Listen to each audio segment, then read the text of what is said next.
Existe uma categoria de fracasso sobre a qual ninguém discute. Não a derrota de tentar e não alcançar. Essa todos conhecem, todos compreendem, todos nutrem alguma compaixão por ela. Existe outra variedade, mais discreta, mais complicada de classificar. É o fracasso de não tentar. Não por preguiça, não por escassez de tempo, não por carência de meios, mas por temor. O temor de se transformar naquilo que você é capaz de ser. O temor do seu próprio potencial mais elevado. 3 pensadores, em 3 épocas distintas do século XX, examinaram esse fenômeno e procuraram compreender o que ocorre quando um indivíduo evade de si mesmo. Abraham Maslow, psicólogo humanista do século XX, já consagrado pela sua hierarquia das necessidades, lançou uma obra intitulada Introdução à Psicologia do Ser. Nela, ele descreve algo que o perturbava profundamente: a resistência que os seres humanos exibem diante do próprio amadurecimento. Maslow havia notado durante anos de prática clínica que as pessoas não receiam apenas o insucesso, elas receiam igualmente, por vezes com mais intensidade, a vitória. Receiam a grandiosidade, receiam a capacidade concretizada. Maslow tinha o costume de lançar uma indagação desafiadora para seus discípulos universitários. Adentrava a sala, fitava-os e questionava: quem aqui redigirá um grande romance? Quem se tornará um grande compositor? Quem atingirá a excelência genuína no que executa? E a resposta era invariavelmente idêntica: gargalhadas, vergonha, olhares desviados, alunos encolhendo-se na carteira como se a pergunta fosse uma condenação. Maslow aguardava e fazia a segunda pergunta: se não serão vocês, então quem será? Maslow denominou esse fenômeno como algo tão abrangente que merecia uma designação própria. Ele batizou de Complexo de Jonas, uma alusão direta ao profeta bíblico que procurou escapar do destino que lhe fora atribuído. Jonas era alguém com uma missão definida, com uma habilidade reconhecida. E Deus coloca diante dele uma incumbência: ir até Nínive, a maior urbe do mundo antigo, e proferir uma realidade incômoda para um povo que não deseja escutá-la. Ele não vai. Jonas não alega incapacidade. Ele não argumenta falta de preparo. Ele meramente embarca num navio e segue para Tarsis, que ficava na direção contrária. Ele evade com plena consciência de quem sabe exatamente o que está fazendo e opta por não fazer. Jonas não evade por covardia elementar. Ele evade porque sabe, em alguma instância, o que aceitar a missão vai custear, o que vai modificar, quem ele precisará se tornar. Maslow identificou esse padrão como um dos maiores entraves à autorrealização. Não a ausência de talento, não as condições externas, mas o receio do próprio potencial. Você reconhece isso? O projeto que permanece há anos em esboço. O diálogo que você sabe que necessita realizar e continua postergando. A versão de você que você já vislumbrou e que cada vez que se aproxima, você encontra uma maneira sutil de repelir. Por que isso ocorre? De onde surge esse medo? O psicólogo Otto Rank, contemporâneo de Freud e uma das inteligências mais originais da psicanálise, dedicou anos tentando responder precisamente essa pergunta e alcançou uma solução que considero uma das mais refinadas de toda a psicologia.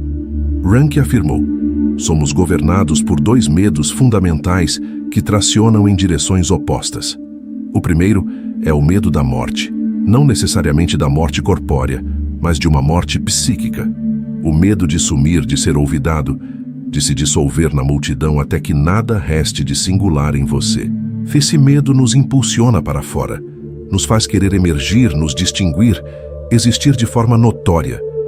Existe uma etimologia bela aqui que Rank provavelmente conhecia.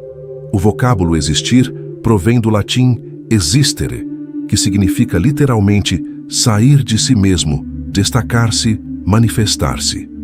O medo da morte, nessa acepção, é o medo de jamais ter existido de fato. E então, existe o segundo medo, que traciona na direção contrária, o medo da vida. O medo da vida é o medo de se individualizar excessivamente, de ser singular de um modo que o grupo não suporta. porque sobressair possui um custo real: o isolamento, a crítica, a exclusão. Há um ditado japonês que sintetiza isso com uma crueza quase poética: o prego que se destaca é o que recebe a martelada. Rank dizia que transcorremos a existência inteira oscilando entre esses dois medos, com receio de sumir, mas igualmente com receio de aparecer demasiadamente. E a personalidade de cada indivíduo é, em larga medida, o resultado de como ele administra essa tensão. Mas Rank discorria sobre a modernidade. Ele afirmava que, em geral, as pessoas contemporâneas possuem mais receio da vida do que da morte. Têm mais receio de serem grandiosas do que de serem ignoradas. Mais receio de aparecer do que de sumir. Mas existe uma camada adicional nisso tudo. Uma camada que não é individual, é coletiva. O escritor Colin Wilson, que foi amigo de Maslow e passou décadas investigando o mesmo problema sob ângulos diversos, identificou o que denominou de neurose da irrelevância, uma tendência coletiva, quase mecânica, de se reduzir. Wilson observou que o pensamento moderno é impregnado por aquilo que ele chamou de hipótese não heróica, a presunção de fundo, raramente contestada, de que o ser humano é fundamentalmente diminuto, de que somos arranjos temporários de matéria sem finalidade específica, fadadas a se desintegrar. Existe uma indagação antiga que filosofias e religiões procuraram responder de modos distintos ao longo dos séculos. O ser humano está mais próximo de um Deus ou de um verme? A resposta que a cultura contemporânea nos fornece sutilmente, através do que consumimos, do que nos instruem, das narrativas que prevalecem, é quase sempre a do verme. E a questão não é que essa resposta seja inevitavelmente equivocada. A questão é que ela é acolhida sem ponderação, que ela adentra pela porta dos fundos sem se apresentar e vai delimitando o que consideramos exequível para nós mesmos. Maslow percebeu isso nos seus alunos. Quando eles hesitavam diante da pergunta sobre grandeza, havia um movimento interno quase invariável: a confrontação avassaladora. O indivíduo confronta o que conhece sobre si mesmo, as incertezas, as fragilidades, os reveses íntimos que ninguém enxerga, com a imagem polida e impecável que possui de Platão, de Einstein, de qualquer figura que julgue extraordinária. É uma confrontação que ele sempre perderá, porque está confrontando seu interior com o exterior alheio, está confrontando o processo com o produto final, está confrontando o esboço com a obra consumada. E Maslow afirmava algo que me parece essencial. O que ele não enxerga é que Platão hesitou, que Einstein hesitou, que todo ser humano que concebeu algo perene atravessou esse instante.